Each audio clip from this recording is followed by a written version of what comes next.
In this unit, financial maths, we're going to be dealing a lot with percentages, and sometimes we need to be able to convert a fraction or a decimal into a percentage.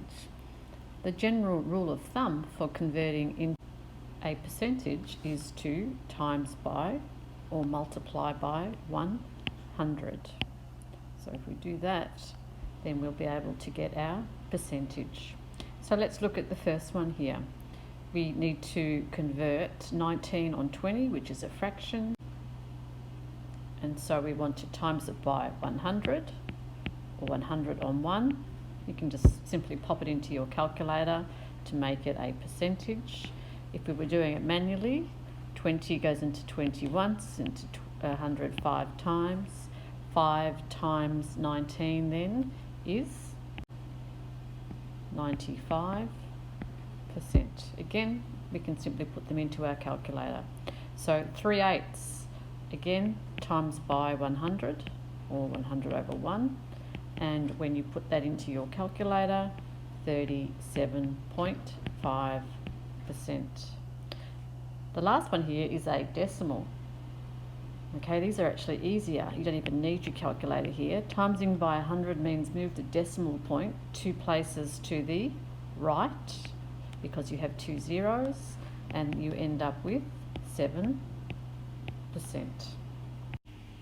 So we need to write these percentages as a simplified fraction. Now, when you are going from percentage back to fractions, or back to a decimal, you are dividing by 100.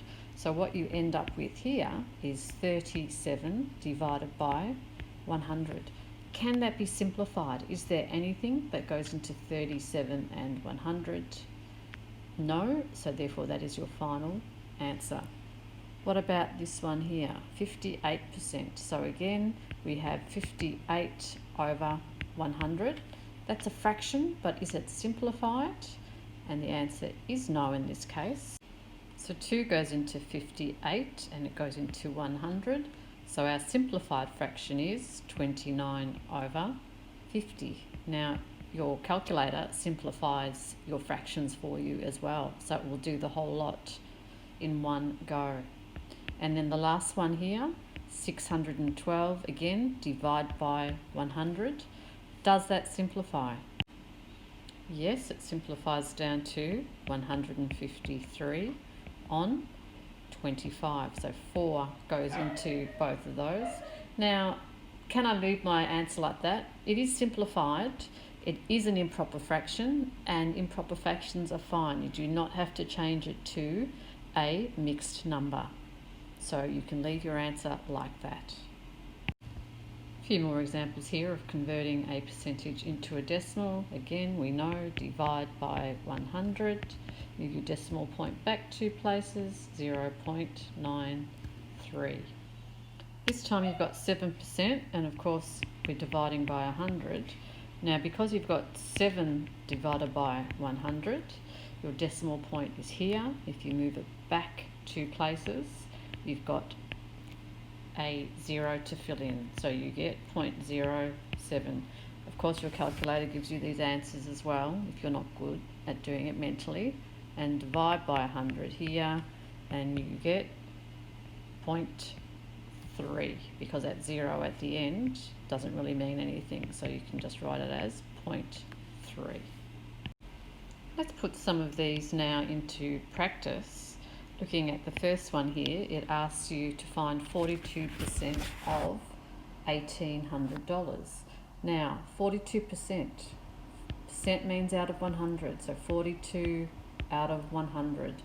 Of means times $1,800. Now we can put that straight into our calculator, and we get $756.